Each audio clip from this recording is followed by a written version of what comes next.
All right, guys, today we have Jeff and Carrie Davis on with us. And Jeff and Carrie Davis, they have started an organization called Truth in Nature. And we're going to get into a lot of the Truth in Nature stuff, but in summary, they are a organization that helps children that do not have fathers. And so I actually just signed up to be a mentor through their organization, and I can't wait to kind of get my feet wet with those children and try to talk about, my own personal story. I don't know my biological father. And so when I heard their organization and when we heard what they were doing in our community and across the nation, we became very interested, and we're so happy you guys were able to make it on, connect with you guys, and just hear kind of what you have rolling. So I guess I want to start, tell me a little bit about where you guys grew up. Are you guys from Dallas, Georgia? Well, first, I appreciate you guys having us on. It's awesome to be able to share what God's doing within the ministry. I grew up over in Cobb County, Austell, went to South Cobb High School, and graduated there, and then moved to Paulding County late 20s, when I was in my late 20s. So that was only a couple of years ago. If you, That's what I was yeah. So last year. But yeah. So yeah, I've been around the Paulding County area for quite a few years now. So I actually grew up in Pennsylvania, right outside of Pittsburgh. Let's go. Yep. And moved down here in 97. 97. Down here ever since, yeah. So is that where you guys met when you moved down here? Well, sort of. yeah. Yeah. How the did World Wide Web. Oh, Yeah, we're Match.com success story. Match.com. That's awesome. Old school, yeah. Everybody's talking about Tinder nowadays. There you That's the OG. Yeah, So I feel like yeah, there you go. I hear you. Old school face to face. That's OG. Yeah, I went through my 20s and kind of just went through some toxic relationships and different things, man, and was just looking, I wasn't really plugged into church at that time, and knew I was ready to meet, who God had for me. And I don't know, I wasn't, I was almost 30. I was like, man, I don't want to go back to no clubs and stuff like that. It's just not me. And so I got out there and didn't put my picture up for the longest time. So, but she talked to me even without a picture, which was kind of, I don't know. Man, that means you have a great personality. Yeah. That's So, the game, man. but then she finally said, put a picture up, or I'm not friend, or I'm unfriending you, or whatever that was called on Match, So I did, and we went on our first date and met at a Mexican restaurant right up here in Kennesaw. Actually got married a year to the day of our first date. Mm-hmm. So That's incredible. Amazing. Yeah. I love that. And it was cool, We that's pretty much it in a nutshell. Yeah. So when you guys got together, were you guys already working on businesses?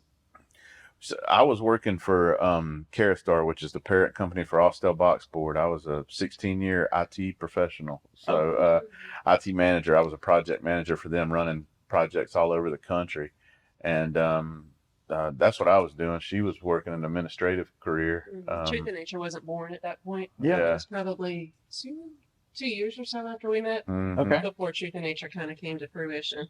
We started wanting to have kids. We were married. We were a year into our marriage, and we were in our early 30s, and it was time to start, trying to think about a family. If we wanted to have a family, we wanted to be mom and dad. Yeah. And tried, and that was what wasn't in God's plans for us. We went through the whole infertility thing, and just the struggles there, and just the emotional roller coaster that was there. Yes. And just prayed and kind of gave it to God. We explored adoption and fostering and a whole bunch of everything else, and just gave it to God, and came to peace with it. And it wasn't 6 to 8 months later, He laid Truth in Nature on my heart. And because I grew up in the outdoors, and we just started praying through what that looked like, And so that's kind of, that was His answer for us not having kids. Now we got kids in 13 states and 23 different chapters, and different things like that. So you guys are going through that the infertility struggle that in our generation. Like, I know a lot of people that go through that, the IVF and all that stuff. Paying for these things. And so talk about how, like, first off, what is Truth in Nature? Tell them what Truth in Nature is to you guys from the owner's perspective, from the starters. Yeah. So growing up, I was a young man moving out of the house, and my parents had got a divorce, and I experienced that with my brothers, so I could feel that side of it. Her father passed away when she was 12 years old, in Pennsylvania. And so really, as we were starting to think about, okay, how do we marry the outdoors with some kind of mission or ministry, to share the gospel, through some conversations and some prayers, one of our founding board members said, I see, I'm an umpire, and at the ball field, I see boys showing up with just their moms all the time, and boys without fathers. And we looked at each other and said, that's what we need to target, because that was, experiencing that with my family and with my brothers. We went through that, and that side of it. And then she had the death of her father, so she was raised by a single mom. And that's God put our stories together, and that's how we decided, that's we're going to focus on these young men. And I think men are the strong piece of the family unit. I think it all starts with the husband, with the father, and so when we were talking through it, the statistics you hear in church now are, if the husband comes to know the Lord, then I don't know the percentage, but the thing was like 90%. 90% saved the whole family. the whole family would be saved. So to break that fatherlessness, one generational, whatever, one boy at a time, I think strengthens the family, strengthens the community, strengthens everything. I think everything stems from that. Absolutely. And at our church, we talk about, if the man of the family, if the father or the husband goes to church, the family's coming to church. Absolutely. Absolutely. So it's definitely proven that.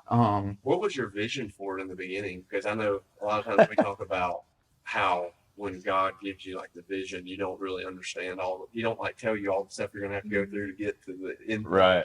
Right. So I'd be interested in, like, in the very beginning, because you're working as an IT guy and you're working at real jobs. Mhm. Is this just like, we'll do this on the side, maybe it takes off kind of thing? Absolutely. Yeah. That was the whole thing. I started it up while I was working IT and said, it's just something I felt led to do. We opened our first program for registration, and the very first program for Truth in Nature. We were so excited. We'd set up for so long. Yeah, we spent 9 to 10 months getting our 501c3, all that stuff, and got everything set up legit. All the I's dotted, T's crossed. Opened our first program, and 0 boys signed up. And we were like, what do we miss, God? I was like, okay. But then we just, our board and friends, they're praying. They're saying, we know God's called you to this. Don't let that discourage you. And so we opened up a squirrel hunt that it was 2 or 3 months later, and had 4 boys register. And that's really all I want. I just wanted, there was some boys I knew in the community that would need something like this. And it was just some way to give back. And we were both, going to work 8 to 5, going to church, on Sunday morning. We were in a couples group. So we were checking those boxes, but there was just so much more that we felt God was calling us to. And it was just more than that. And so yeah, it really was never much more past that, as many boys as I could get involved from Paulding County, Dallas, Georgia, we'd get them involved and share the gospel with them, and through God's creation, show them, all of that as well. So after you had 0, 4 probably sounded like you hit the lottery. Oh yeah, man. I was like, good. Except we scheduled the squirrel hunt in a bunch of pine trees, so there wasn't no squirrels around, It ain't always about the squirrel. No, man. We had a bunch of paper target squirrels, and we were shooting 22s and shotguns, They probably had a blast. grilled hot dogs over the fire, man. We were good to go, man. We were good to go. They, yeah. So to see, we'll get into kind of how it is now, but y'all weren't even thinking as big as it has gotten. No, that was like that wasn't even, It wasn't on our radar. yeah, it wasn't even on our radar at all. So cool. Yeah. And what year was it when y'all first? Do y'all remember the year when it originally started? 2009. 2009. This year I got Yep. Yeah. And now you're making me really feel old. So, yeah. So I got my PhD that year. Yeah, there you go. Thanks, man. That's better. You graduated from your PhD. I like it. So when you first started, was it like just going to be a quarterly thing where you take a bunch of guys out because you already had mixed the outdoor passion So you had the pastor for the outdoors, you mix it with the youth with no fathers, the fatherless youth. So was it just a quarterly thing you were trying to do, or like what was the original thought in creating this Truth to Nature? Yeah, just I mean, it was going to be a monthly group-based mentoring program. Okay. You know, every month we were going to get together with a big group of mentors and boys, do something fun in the outdoors. Let's go fish. Let's go shoot. Let's go shoot archery. Let's hunt, whatever the season was. And then summer, you know, we'll go kayaking and river tubing and doing stuff around the water. And use that to develop a ground foundational relationship with these boys. And then that carries over between the monthly programs where boys are calling saying, hey man, come to my ball game. Hey man, you know, or texting saying, hey, you know, this is going on at school. I need some advice. You know, that's how those mentoring relationships evolve, you know, because a lot of people say, well, you're meeting with these boys once a month. Is that really, you know, is that really doing what it's, you know, how big of an impact is that? Well, what you got to do is you got to peel back that layer and see that's the foundation of where you're building these relationships with the boys. And then that carries over in the weeks between programs. And then everybody comes back together as a big group. So being a mentor is way deeper than just showing up and going fishing for 4 hours. Yeah. I mean, it's all, we let God develop all those. I mean, it's all spirit led because, you know, we don't come in and say, okay, mentor A, you're assigned with boy A, mentor B, you're assigned with boy. We're just all getting together. We're having a meal. We're talking about life. We have a devotional we share where we share the gospel and share stuff. And there's usually some good conversation around that. And then we go out and we do something in God's creation, you know, and those like interested boys will gravitate toward the like interested men, you know, the guys that may have similar backgrounds as the boys do, you know, they'll gravitate and those conversations just happen. We see it just happen so organically as God leads, you know. That's incredible. So, yeah. One thing I wanted to ask, when it comes to finding these mentors, like you're just starting, you have your first event, how did you scout the mentors? Like, how did you filter them? Or did you just go to the church and say, hey, does anyone want to help? Or what did that look like? I picked up the phone and called my brothers and I said, y'all don't have any choice. You're coming to mentor, you know? So I need some guys, you know, to come mentor. Y'all going, nah, my brothers, when I told them about it, they said, let me know how I can help. So my brothers jumped in. They were my first 2 mentors. And then I sent some communication out through the community to some local churches and stuff. And I had one pastor jump on board. Randy Sharp from Living Hope Baptist Church jumped on board. And him and one of his buddies, Mike Thompson, were our first outside my family mentors. And then, you know, it just word of mouth. Sure. So, Yeah, I have a lot of friends, you know, Yeah. and it's an easy sell, especially when you go into a church to a men's group and just say, hey, you know, soup kitchens or clothing drives or things may not be, you know, your thing, but if you can help a kid in the outdoors, you know, and just take them fishing and serve the Lord, I mean, you know, what man in the men's group doesn't want to do? Doesn't want to. yeah, You that's have what to have food and deer hunting. Yeah. that's what I Man, Yeah. that's what I tell the guys. I say y'all can go home and tell your wife, say, yeah, I'm going to serve and showing this boy how to fish, you know. And you're not making it up. You really are doing that. So you know. So Was this something? So 2009, trying to think about that, and I know a lot of the kids I went to school with, similar situations where their parents, I didn't even know their parents. Like my dad, I was very fortunate. My dad was like at every practice, every game, very present in my life. But a lot of my teammates, that was not their reality. You know, they'd still be waiting 30 to 45 minutes after practice to try to, you know, get picked up. So was this something, I know you kind of mentioned earlier the kind of concept, but like, was there statistics at that time that was stating, because right now, we were talking before we started, I think that's one of like it's like a pandemic that we're going through is kids growing up without a parent. Was there statistics back then that were kind of pointing you in that direction as well when you really dove into it? they're out there, yeah. Once God kind of showed us this is the direction I want you guys to go, work with fatherless boys, you start looking, okay, well, what does that look like? And you see that the majority of youth suicides come from boys being raised in single parent homes. The majority of juveniles incarcerated right now are being raised in boys from single parent homes.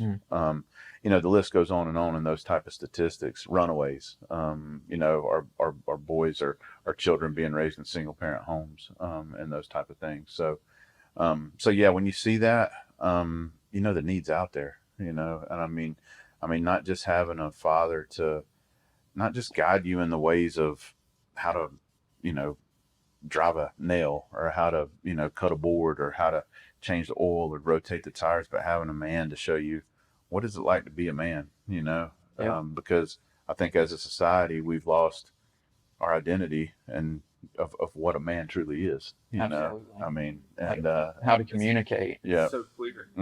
Yep. You know, it's so clear that we've lost our identity. Yeah. It's crazy. It is. And so you see that need, and back then the need was there. I think it's more so now than it was 15 plus years ago. I think unfortunately the statistics are trending up instead of trending down, you know. And so yeah, but back then, yeah, we did. We looked and started doing some research, and realized that, yeah, this is going to hit a lot of broad areas where boys are struggling in life.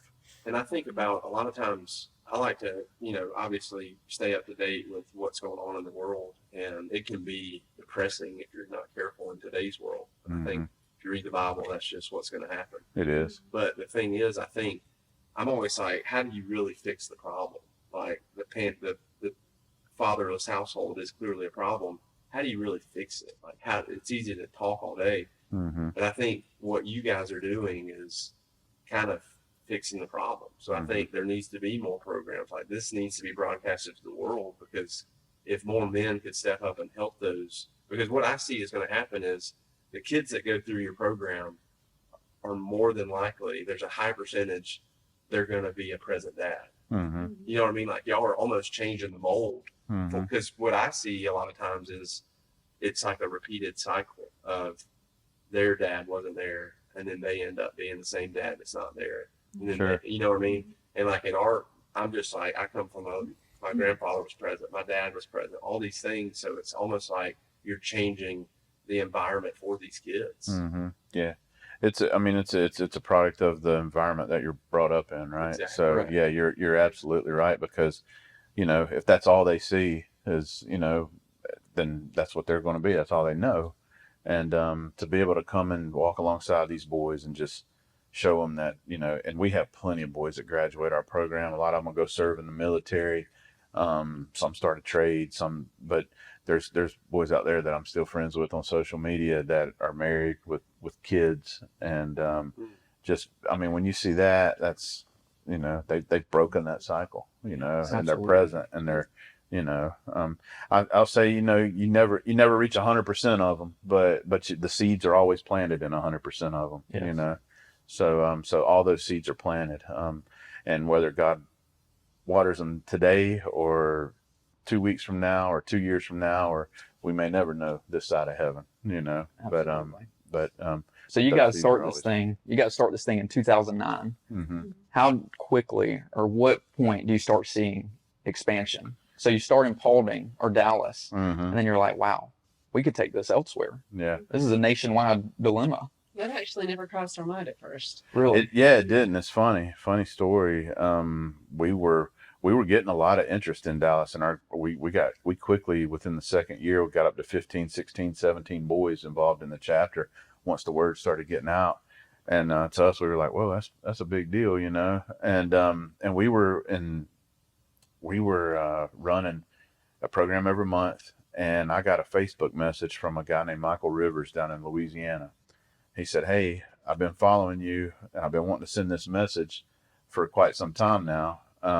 I served in the Marine Corps with a buddy that goes to your church named Andy Rose. And he said, he told me about you. I've been checking you out. He said, I want to start a fatherless ministry in Louisiana.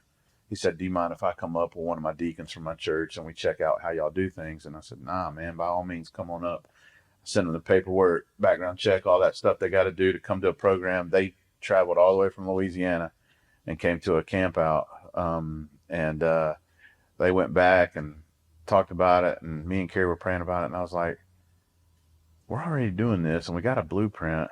I said, why, instead of them trying to reinvent the wheel and get their own 501c3 back down there, I said, why don't we just see if they want to partner with us and start, I don't know what that looks like, a chapter or whatever. And we called and talked to them, and they prayed about it, and that was our first chapter. Louisiana. Bush, Louisiana was our very first chapter, and that was 2012. Well, Mhm. Yeah. So as the creators of this thing, you guys are over here, first event, nobody's there. Second Yeah. one, you got 4 kids. Yeah. 2 years later, Mm. maybe an expansion. How enlightening was that text that came through from that man? It was wild, man. I was like, holy moly. Yeah. this expansion was something we never thought about. Like it never crossed our mind in the beginning. Yeah. And so when it came about, we're like, okay, we'll see what Mhm. this is all about. I don't know what that means, but we'll go down that path, see where it goes. So I guess his chapter started and it began succeeding. It did. It's still running today. Yes. Yeah, it's still running today. And go ahead. Well, and then the third chapter kind of came about the same way. We still weren't thinking about expansion. We weren't thinking about anything else. We're just doing this in Georgia and Louisiana. And then one of the gentlemen that had went to our church moved to Columbia, South Carolina. Okay. And he called and he said, hey, I just got settled out here. We need something like Truth and Nature out here. What if I started a chapter in Columbia? And they were like, okay. Yeah. I guess, we've done it once. We could probably do it again and see what that looks like.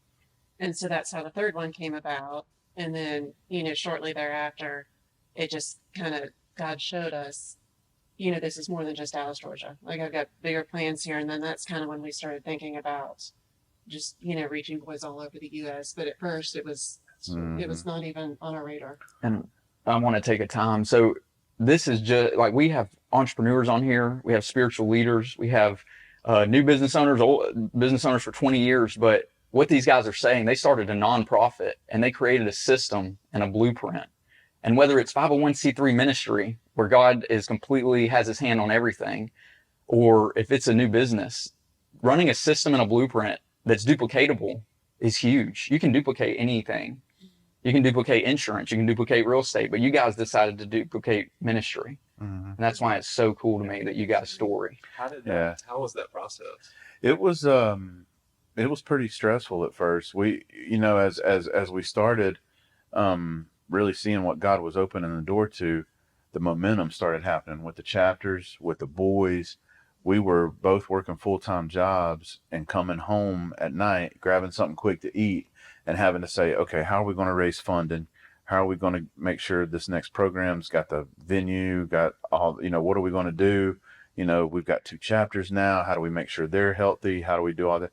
And so we're basically got 3 jobs. I'm working full-time. She's working full-time. And we've got Truth and Nature that we're both kind of splitting the duties of. And so we started praying, like, God, open up some more time for us, because it was, we didn't want to get burned out that early, and burnout's a real thing. Yeah. And so, Got to open up some time. yeah, so we started praying, because we thought, hey, if Carrie could just get a part-time job, step down to part-time, she can take care of all the grant writing, the fundraising, stuff on the back end, the administrative stuff on the back end, and then I can focus on the programming, and we can really develop this blueprint. And that wasn't God's plan.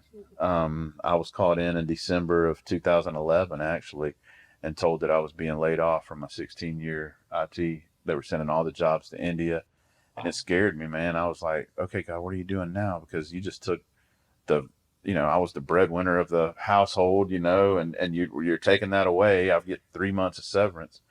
And through prayer, through talking to some trusted friends, obviously me and Carrie talking through it and praying through it a lot, I just kept hearing saying, trust me, step out in faith. Trust me, step out in faith.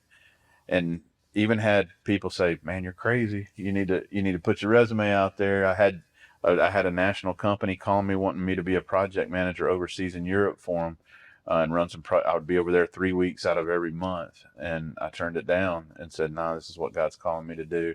I'm not patting myself on the back. I'm just saying, when God calls you to something, he will provide, because we were 3.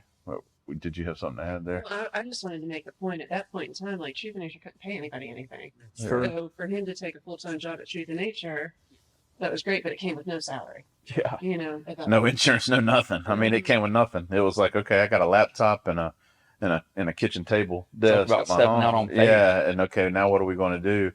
And I mean, I had 3 months of severance, and we got to the end of that 3-month period, and we had some savings account, and we had committed that to God and said, okay, God, in faith, we'll use our savings account to get us by. But it was 2 weeks before that severance was going to run out, and the boss that had to lay me off called me and she said, "Hey Jeff, we got all of our performance numbers in from the previous year.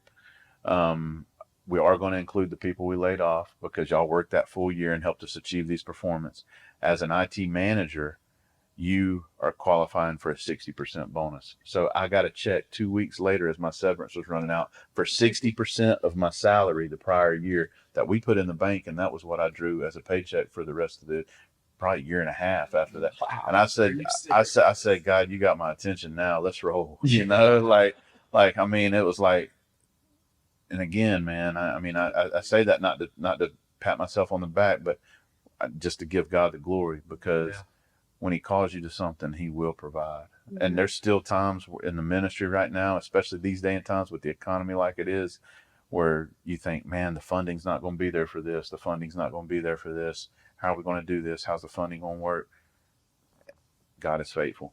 Mm-hmm. God is faithful. Amen. Our pastor says just enough, just in time. Mm-hmm. Just enough, just in time. So many times. It is. Faith, you know? It is. So you learn so much. You do. Times when, because if y'all would have, if Truth and Nature would have started and y'all had $1 million in the bank day one, you couldn't appreciate the process. So you have to go through it to appreciate it. Yeah, and learn so much in that time. You do.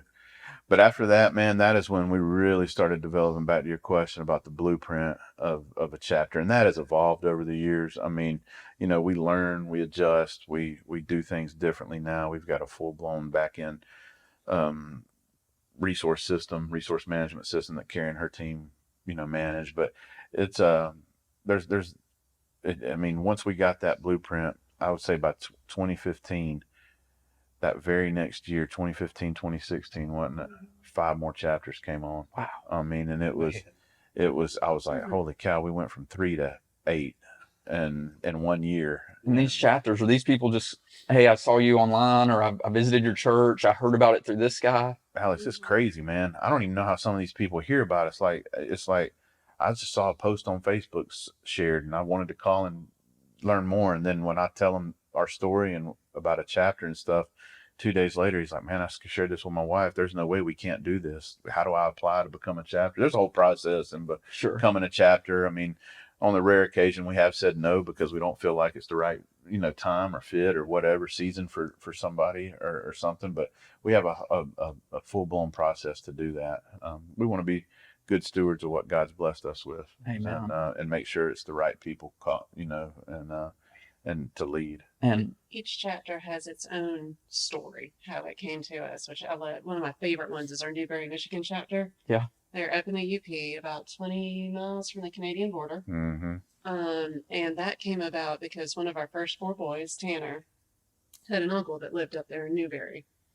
And Jim watched Tanner grow and watched what the program did to him. And then Jim called us one day and said, you know, after watching what happened with Tanner, I can't not have this up here. That's awesome. And so he opened the chapter up there. And after Tanner had graduated from school, he moved around for a little bit, ended up moving to Newberry and mentored with Jim up at that chapter up in Newberry. Yeah. It's an awesome story. Real cool. Full circle. Yeah. And we've got boys in our Dallas right now that are mentors in our Dallas chapter now that were boys in the program. That's incredible. You know, you see that. Oh, it's awesome. It's awesome. And how many chapters, we're about to take a break, but how many chapters are we up to now?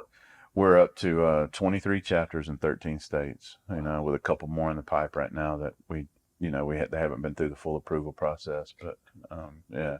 And how many full-time employees does Truth and Nature have now? 2. Just 2? And it's me, and it's another guy named Jeff Bell, and then we've got 3 part-time employees. Carrie's a part-time employee.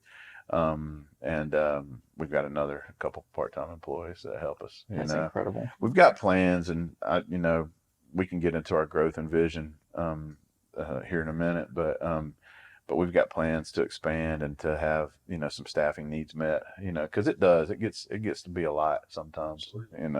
That just shows what God can do from a family of brothers that go out for a squirrel hunt. We have 23 chapters. Yeah, we have a lot of good volunteers. There's a lot of good men that lead the chapters. There's a lot of good men that mentor. And there's a lot of good support systems on the back end with their wives, because when they go away for a weekend to be with, then the wife is there with watching over the kids, watching over, that kind of thing. And so they support. I mean, it's great. I think we've got close to 400 mentors in our roster now. Wow. For all of our chapters nationwide. So. Real quick, guys, this is Rob with the Wheeling Agency. I just wanted to reach out to y'all. We've been in business a little over 3 years here in Paulding County. We take pride in serving our community, so next time you're in the need for some insurance, give us a call and reach out. Now get back to the show. So you guys expand and everything gets rolling in truth and nature, but the fruit of all this has to be the children, these children that are fatherless, and I mentioned, like, I don't know my biological father, but I mean, I was still blessed with a dad. Like, I had a dad step in and take care and show, at least give an example. What does that look like when these boys come in and maybe they've never even met their dad? They've never had a dad. Their dad left their mom. What does that look like face to face? And how does that fruit develop through them? Like, what's that process and how rewarding is it? Most of the time, and they come from different situations. Some are exactly what you said. Some are being raised by their grandmother. Some are being raised by their aunt. Some of them's dad has just passed away for whatever reason, or are incarcerated or something like that. But a lot of times they come in very apprehensive. They're very nervous. They've never had a man they can trust, so there's some trust issues there. And they got to feel you out first. They got to see, is this guy really meaning what he's saying? Is he really, if he's sitting here at these programs saying, at the end of the devotional, if you guys, get going in your week and you have any questions or you start struggling with anything, we're here for you. Just pick up the phone and call us or text us. Does he really mean that he's going to answer that text or answer that call? Because we've seen boys whose fathers live 5 miles from their house and they never get a Christmas card. They never get a birthday card. They never get a little league game that they've been attended. And they know their dad's that close to them and that he's not. So you see that happen too. So they come in very, very, very apprehensive, but as they continue to come month after month, they say, okay, mentor, he's here. He's here every month. I know he's taking time away from his family to be here. I know he's taking time to come and he wants to be a part of my life. So you start to see walls break down. You start to see some of that shell come open, and they start to open up. And all of them are in different stages, because you'll have boys that have been there 6 years, came in 6th grade and now they're almost seniors in high school, which is cool. But then you got the boys that are just in their second program too. So those boys are, but then the older boys that's been there for a while are, hey, these guys really do mean it. They mean what they say. So you see all that happen, and these boys see that we're Christian men.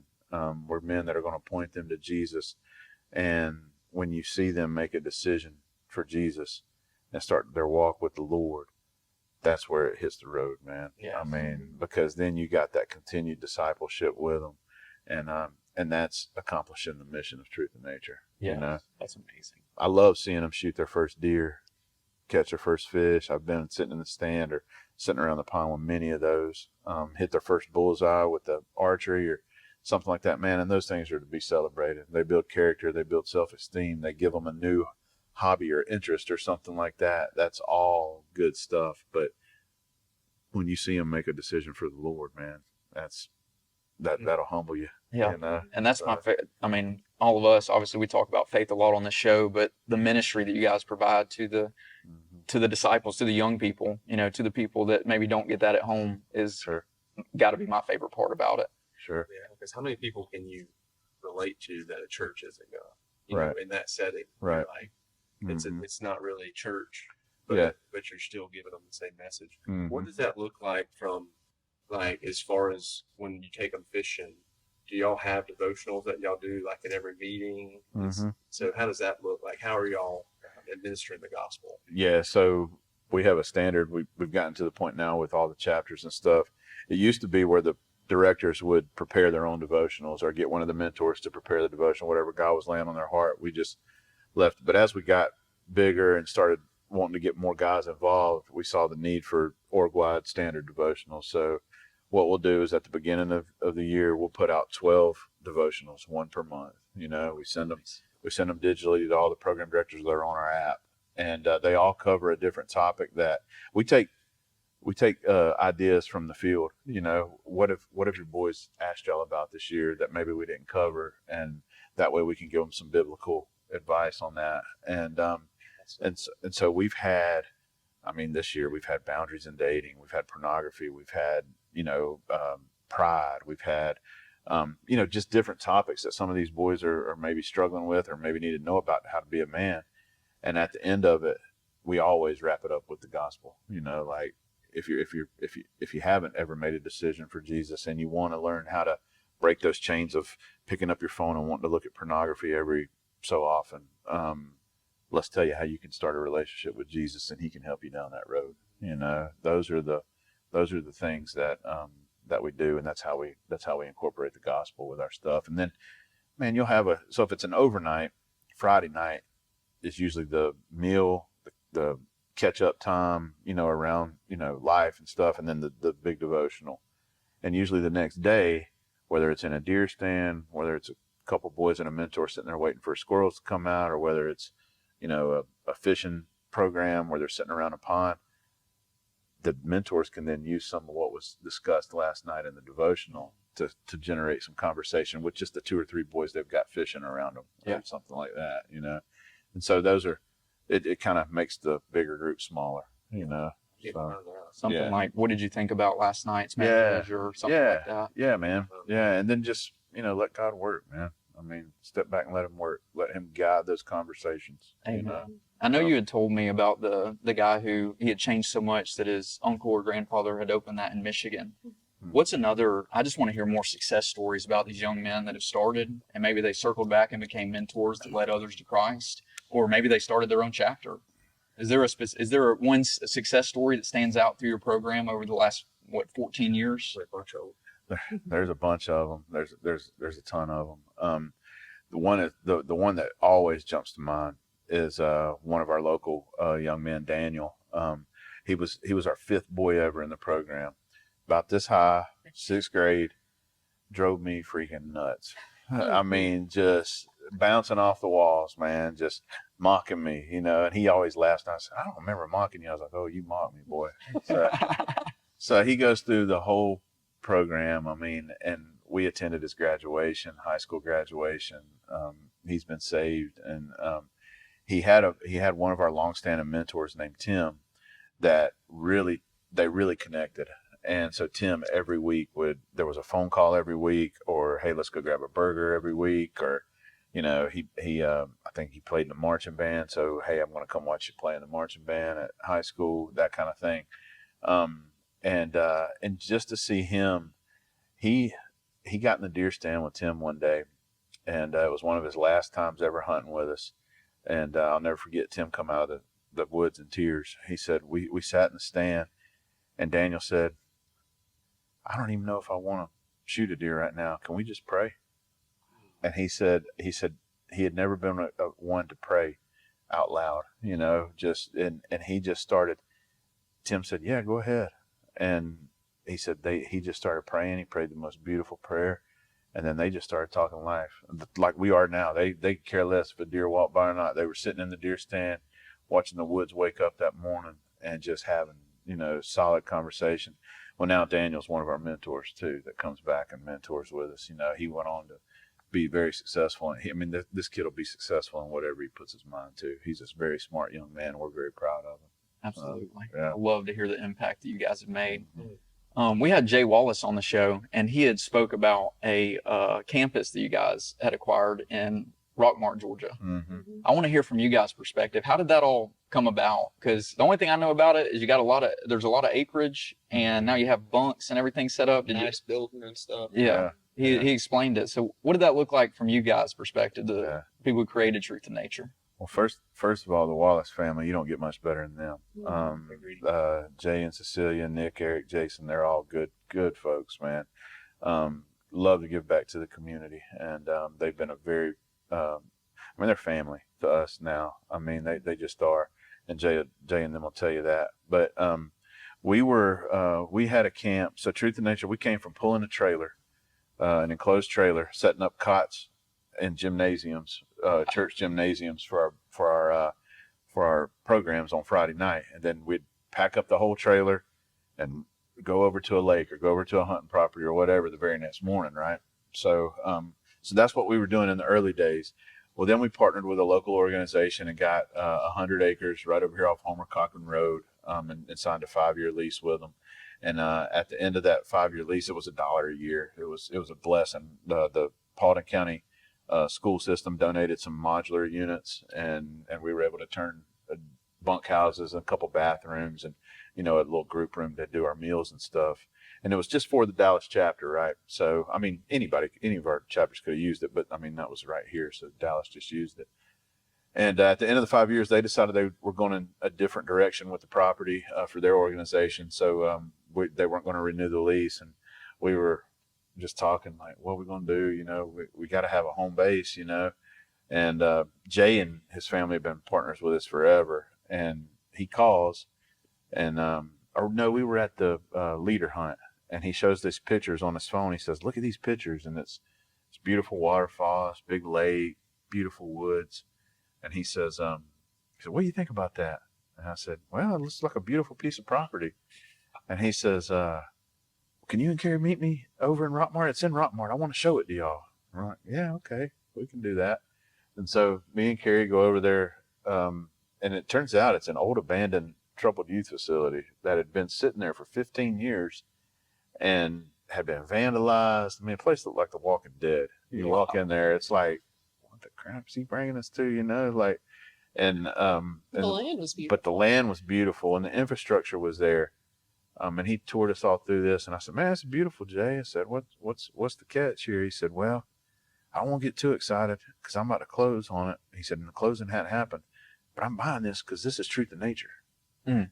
And I said, "What do you mean this is truth in nature?" He says, "Well, when I buy this, this is going to be truth in nature." And I was like, "Okay, all right." And he said, "What do you think?" And I said, "Man, I'm gonna have to pray about this because it was you'll see the buildings. 4,000 square foot buildings over there. There's 30 something cabins over there, but they had all been vandalized. And I'm sitting there thinking, this is going to take, how am I going to take care of this? How we're going to bring this back online? Because there was no electricity, no plumbing, no nothing, because everything had been stripped and turned off. How are we going to do all this? This was a mountain. And we stood there in the parking lot and prayed. I said, let me pray about it. And we left, and Carrie looked at me. She says, "What you got to pray about? Some things you just don't got to pray about. God's just giving you something, If the Lord was going to just give truth in nature 644 acres, and we didn't have to pay for it, the Lord was going to give us the money to rehabilitate it. Yeah. That's just the way it was. The Lord's overcome that hurdle. He's going to overcome all the rest of them that we need to make this up and running. Yeah. But we actually did not know about our old camp. At that point, yeah, I can kind of back up in the story. I said, we prayed that day in that parking lot, and I said, "God, give us a clear answer and a clear direction." And we had been told by that old camp's organization that it looked like we may not get that property back, but we hadn't, known. Well, we prayed the parking lot that day, that Thursday of that that same week. Mm-hmm.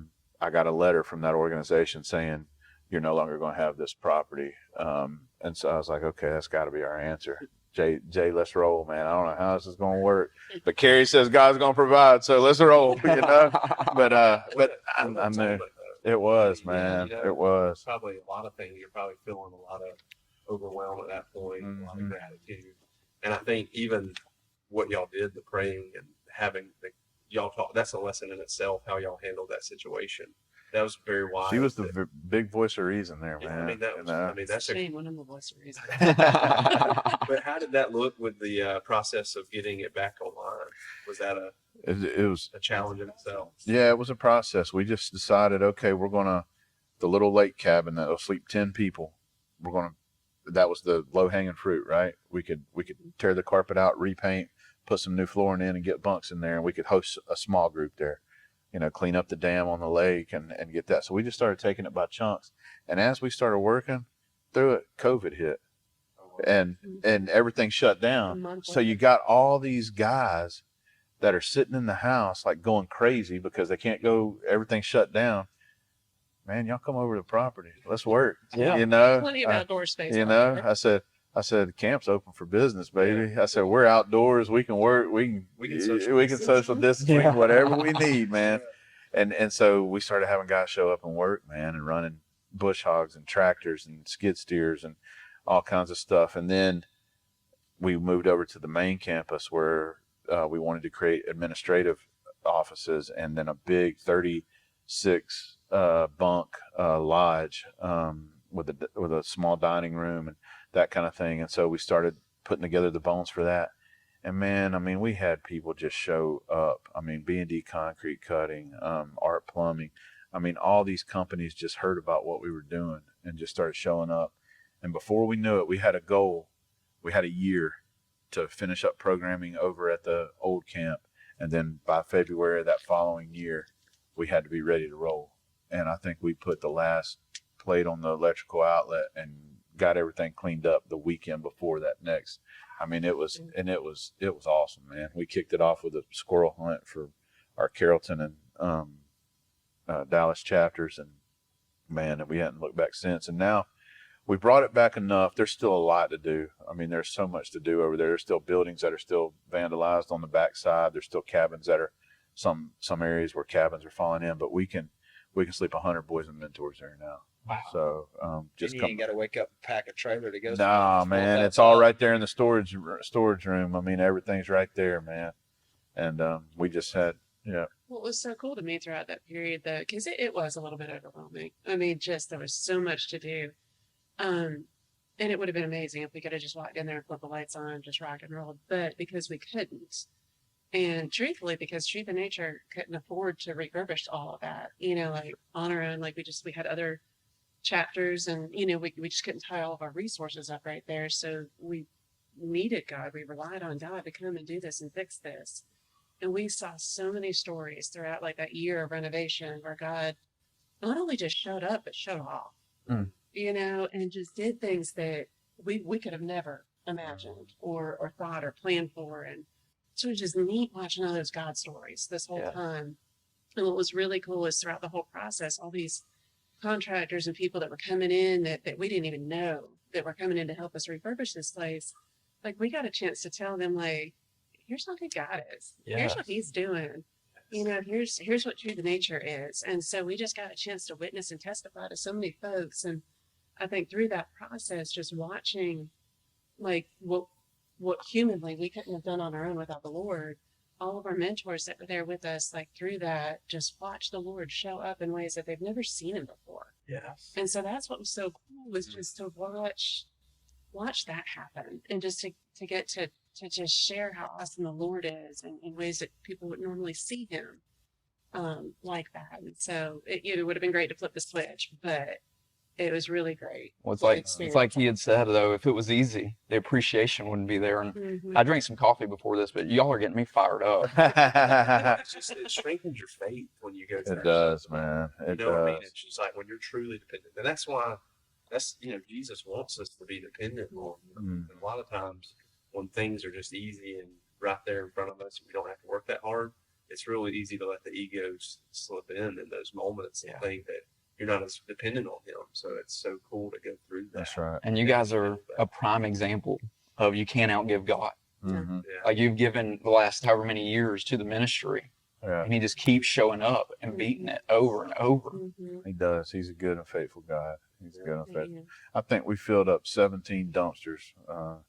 God bless Brian Stover, man, ministry partner over there at BLD, man. He, I think we filled up 17 dumpsters, maybe just more. in those first three buildings. Just in those first three buildings when we were demoing, and I mean, the prior organization, it's like they just turned the lights off and walked away. I mean, there was old office furniture and those old computers, like those tower computers that people would have at their desk and stuff. It was wild, man. It was wild. But so I think it's easy to say that you guys are doing amazing work. The stories just blow me away. I've heard you talk a couple times, and it just blows my mind what y'all are doing. I think it's so necessary, and I'm so happy that it's spreading. I pray that it continues to spread like a wildfire. And we kind of talked off air about how it's so needed. And I know that you're a part of the solution. But what do you think, like globally, like why is this a pandemic, and what do you think we need to do as a nation to try to fix it? And I know that's a tough question to It answer, but is, what's your man. thoughts on that? I just think I think the the family nucleus, the keeping a family together as a country, as just a society, is not a it's just not a priority anymore. I think guys may take the easy way out when it comes to, being a dad. You know what I mean? And as a country, um, there's just not a lot of emphasis put on that. There's emphasis put on all this other stuff that we see on the news, and all this stuff, and there's, I mean, the old thing where you hear all, well, you've taken God and prayer out of school, and you've taken all this. Well, yeah, you've removed a lot of our faith and a lot of what this country was founded on from anything, from us being able to do anything. I mean, it's hard. We get chastised on social media sometimes. Well, this is all well and good what y'all are doing, but I can't believe you're, forcing these boys to hear the Christian side of things. I'm like, we're not forcing anybody nothing. These programs are free of charge, and they come willingly. Yeah. So we're not forcing anybody to do anything. But I just think, as a country, we've lost sight of what a true man is. And B, just celebrating, a full family. You know what I mean? Instead of celebrating, things that we have as a society started celebrating. So true. So And I think a lot of times for me, it's we can only do so much, and that's where Jesus Christ comes into play. Because the mentorship is going to help so many people, but if you can get them to fall in love with Jesus, I think that's where we'll start to see some real change in that family dynamic. But it's like programs like yours, man, y'all support this program because I mean, it's so needed in the world we live in today. Yeah. It's sad. I feel like a lot of times, I bet too, and you can answer this, but I bet the mentors end up getting blessed more than the students sometimes, or They more than do. the kids sometimes. You hear them say it all the time, and our mentors become one big family. We do this big mentor retreat at the end of January every year, and it's to celebrate the prior year with all of our mentors and men, and then look forward to the next year. And basically, we come together. 85% of it's donated. We quail hunt, we fish, we do a bunch of cool stuff that we all like to do, but then we share with the men, and all those men get to meet each other, the mentors from the other chapters in the other states and stuff. And trying to hear the Louisiana guys talk to the Pennsylvania guys is pretty interesting. The accents and stuff is pretty interesting. But they do, man. And you hear that time and time again. It's just such a blessing. I mean, you hear guys talk about how it's, and when we first started Truth to Nature, I told Carrie, she laughs and says, "You want to save the world?" She said, because I didn't know until we narrowed in on fatherless boys. Is it going to be a men's ministry? Is it going to be father-son, father-daughter type stuff? Is it going to be fatherless boys? Is it going to be any of that? Well, now, our mission is fatherless boys, but these men being part of this ministry and seeing and becoming friends with these other mentors, it's blessing them, and it's helping them grow in their walk and their faith too. Amen. And if you can change the father's heart, you will change the world. You will. You will. If you can get that head of the household to act like Christ wants him to, that's right. It'll change the whole world. That's right, man. And that's just proof of what serving can do. What is you guys' favorite part at this point of being the founders of Truth and Nature, of what you get to do on a daily or weekly basis? I tell you, we just come out of our summer camps. This was our second year. Going into 2022, we were going to launch some pilot summer camps where you could pick a June Wednesday through Saturday or a July Wednesday through Saturday. We only had 2 camps, and anybody in the organization could come. We were going to host it. We raised the money to do it. It didn't cost the boys a dime. Mentors, they just had to get here. And 2022 was powerful. But we sat back and watched God work then. But this year we had 112-ish boys. 48 of them made decisions for Christ. Let's go. And we baptized 41 of them. Let's go. And for me to sit there on Saturday morning before they leave and watch 40, or both between both camps, watch 41 boys get baptized, and these men that I know that started these chapters or are mentoring these boys or or whatever are basically in tears baptizing these boys that are, not their biological sons, but they are very, very, they are very, very close. And just to see that's what the blessing is, man. I mean, Amen. I was going to ask you what's been the most rewarding moment, but I think you just told me. That's so good. one of the things I do remember is we were rolling through the ministry, and I think our sixth boy's name was Jared Ever, and man, we wasn't seeing any boys come to Christ. We wasn't seeing it was like, man, what are we doing wrong, and y'all know as well as I can't save nobody. Carrie can't save nobody. None of our guys can. I mean, only Christ through us can these boys come to salvation. And so I'm sitting there thinking, man, when are we going to see our first boy get saved? We're a year into it. When are we going to see our first boy get saved? And after this squirrel hunt, this boy Jared, I had to take him home. His mom was having car trouble. On the way home, he's an angry boy for the longest time. He just has a big goofy grin on his face. And I was like, what are you all happy about over there? I said, we didn't shoot no squirrels. We didn't, I said, the food was good, but, he said, man, after that devotion last night, I feel something different. And I was like, well, tell me about that. He said, I want to know what y'all were talking about salvation. And I said, oh, here it comes. And so it was actually the QT right here coming up 278. I said, well, hang on, man, and let's pull over and talk about this, because I wanted to focus. I didn't want to be driving. He said, we got to go to the gas station to talk about this? And I started laughing. I said, nah, but we sat there in the parking lot. He shared his heart, and I'm sitting there, spirits moving, and I'm nervous. I'm making sure I want to say the right thing, present it the right way, and all of that. And he gave his life to the Lord right there in the car, man. And it was one of the first salvation decisions we'd ever had with Truth and Nature, and it was my gas station salvation story. And and so those are the the shining moments, the home runs you always remember when God showed up. Those would be hard to top. So, That's yeah, incredible. yeah. So we named our show Pave the Way because we want to always talk on this show about how to pave the way for the people that may be wanting to get started in ministry, or the people that want to start businesses. And you guys are obviously paving the way as far as helping kids gain their salvation, mentoring and serving. There's so many obvious things you guys are doing. But if there's someone out there sitting in church on a Sunday that their heart starts beating and they know they want to serve, what is something that you guys would recommend, whether it's starting this 501c3, what is something that could help that person pave the way to how you guys have ended up? I would say, God, make sure God's calling you to it. There's a lot of stuff, that you feel good. You feel like this, because we went through some of that on defining what we are, but make sure you're laser focused in your mission and what God's calling you to.